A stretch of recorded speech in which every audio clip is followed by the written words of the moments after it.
하지만 그러기 위해서는 이렇게 이강인 혼자만 앞으로 튀어나가선 소용이 없는데요. 이강인과 함께 다른 선수들도 앞으로 같이 나가줘야 돼요. 하지만 마요르카는 그러질 않았습니다.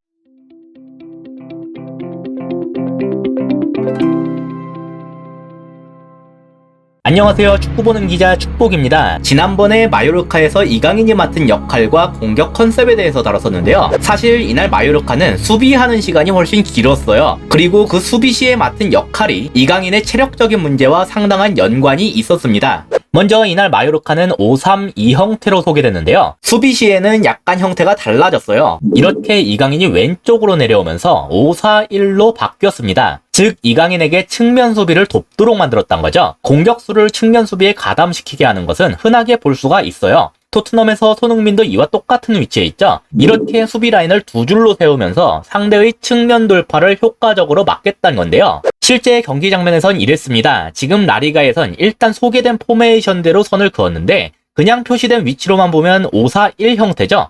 선의 표시 덕분에 오히려 수비 시에는 좌측 톱으로 소개된 이강인이 측면 지역의 수비를 맡고 있다는 것을 보다 선명하게 확인할 수가 있었어요. 대신에 반대편에선 우측 중미인 다니 로드리게스가 마찬가지 역할을 맡고 있죠. 근데 그렇다면 왜 이강인에게만 역할상 체력적으로 힘들다고 하느냐? 이런 모습이 흔하게 나온다고 한다면 다른 선수들도 그럴 것이고 당장 우측 중미인 다니 로드리게스도 비슷하게 힘들 것이 아니냐? 그런 의문이 나올 수가 있는데요. 이건 마요르카가 이날 준비한 공격 컨셉 때문입니다. 이건 지난 영상에서도 보여드렸던 거죠. 마요르카는 명백하게 왼쪽을 메인 공격 루트로 삼고 나왔어요. 이건 수비 이후에 역습을 하는 상황에서도 마찬가지였고 그래서 평소엔 중앙이나 우측으로 나오던 이강인을 이번엔 왼쪽에 배치한 겁니다. 게다가 그 평균 위치를 보면 다른 어떠한 선수들보다 가장 앞에 툭 하고 튀어나와 있죠. 이건 이강인이 그만큼 전방으로의 공격 가담을 적극적으로 했다는 것이고 또 역습의 선봉장 역할을 했다는 뜻이에요. 리버풀 같은 경우는 보통 살라가 이런 식의 모습을 보이는데요.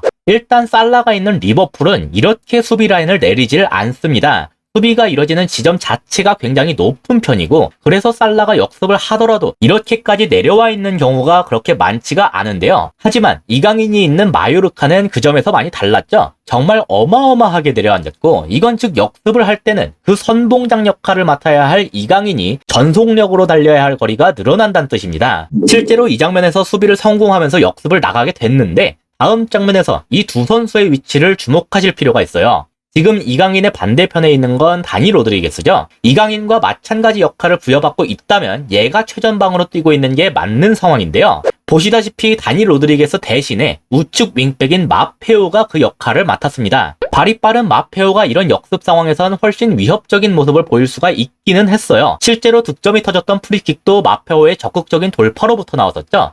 하지만 반대편에선 윙백이 아니라 윙어인 이강인이 그대로 역습을 위해서 달리고 있습니다. 따라서 수비 시의 위치만 놓고 보면 이강인과 다니 로드리게스의 위치가 서로 비슷하지만 거기에서 역습으로 나갈 때에 드는 체력적인 부담은 서로 다를 수밖에 없었단 거죠. 수비 시에는 상황에 따라 종종 이렇게 센터백 라인까지도 내려가야 했는데 역습 상황에선 팀 내에서 가장 높은 위치까지도 전속력으로 올라가야 한다. 이런 역할을 맡은 선수에게 체력적인 부담이 걸리지 않는 편이 이상한 거예요. 그리고 이건 마요르카라는 팀이 가진 전력적 한계에 그 근본적인 원인이 있다. 그렇게 볼 수가 있겠습니다. 그리고 이 외에도 수비 상황에서 조금 아쉬운 게 하나 더 있었는데요. 지금은 호드리구가 뒤에 있는 바스케스에게 볼을 넘기는 상황이에요. 그러니까 아까까지는 호드리구가 볼을 잡고 있었다는 거죠. 그래서 이강인이 그의 전진을 막으려고 앞까지 튀어나간 건데요. 호드리구가 이걸 회피하기 위해서 백패스를 했다. 제가 토트넘 경기에서 몇 차례 말씀을 드린 적이 있는데 상대의 백패스는 압박의 기회입니다. 바스케스가 볼을 받더라도 볼을 다시 전방으로 보내려면 몸을 앞으로 돌려야겠죠.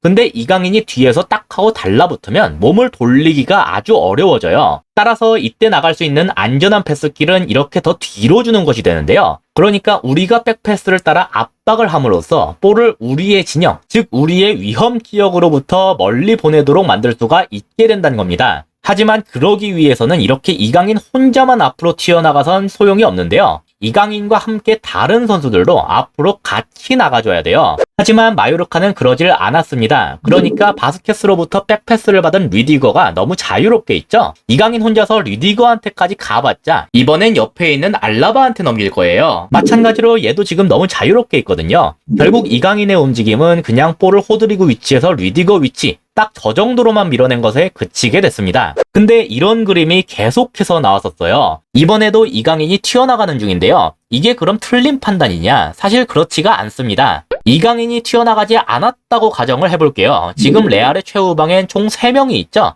반면 마요르카는 이 무리치 하나밖에 없습니다. 무리치 혼자서 이 3명을 모조리 막아주는 것은 불가능한 일이에요. 그럼 이 경우 레알이 취할 행동은 뭐냐? 이렇게 류디거가 직접 전진하는 겁니다. 볼을 앞으로 전진시킴과 동시에 마요르카의 이선 중 하나를 자기한테 끌어당기겠다는 거죠. 그러면 결국에는 어차피 이강인이 붙을 수밖에 없어요. 그러니까 이강인은 차라리 볼을 막 잡은 시점, 그러니까 볼 컨트롤이 완벽하게 되어 있진 않은 상황에서 미리 압박을 하는 편이 낫다. 그렇게 판단을 한 결과라고 볼 수 있는데요. 아까의 연장선상입니다. 이런 움직임도 결국은 팀원이 같이 압박을 해줘야 의미가 있는 거거든요. 따라서 마요르카는 이 부분에 대해서 확실하게 약속을 좀 정할 필요가 있을 것 같습니다. 상대가 백패스나 횡패스를 할 때 다 같이 앞으로 가서 압박을 하도록 만들든지, 아니면 이강인 보고 튀어나가지 않도록 하고 그냥 센터백이 전진하면 전진하는 대로 아예 후방까지 전체적으로 싹 다 뒤로 물러나든지, 이 부분은 감독의 판단에 맡겨야겠지만 일단 이강인 혼자서만 왔다 갔다 하는 것은 별로 의미가 없는 일이에요. 앞으로는 이런 점들에 있어서도 감독이 조금 더 확실하게 팀적인 약속을 잡아줬으면 좋겠습니다.